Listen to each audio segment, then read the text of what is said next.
bize yardımcı olan, kolaylık veren, içimize sinen, sonucu hayırlı ve verimli olan yağmurla, bol su ile, yedi yağmurla örten bulutlarla, yedi ve beldeleri kuşatan, akan su ile daimi olarak sula ya Rabbi.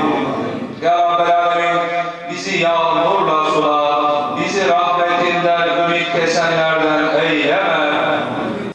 Bugün Cuma gününü idrak etmekteyiz. Bugün İzmir genelinde Cuma namazı esnasında yağmur duası yapıldı.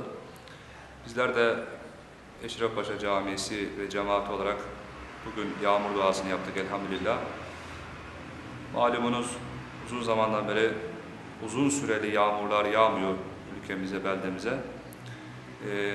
Bu sıkıntımızı Cenab-ı Hakk'a iletmek için bizler de Cenab-ı Hakk'a dua ettik. İnşallah Rabbim nasip eder, hayırlı yağmurlar indirir ülkemize, beldemize.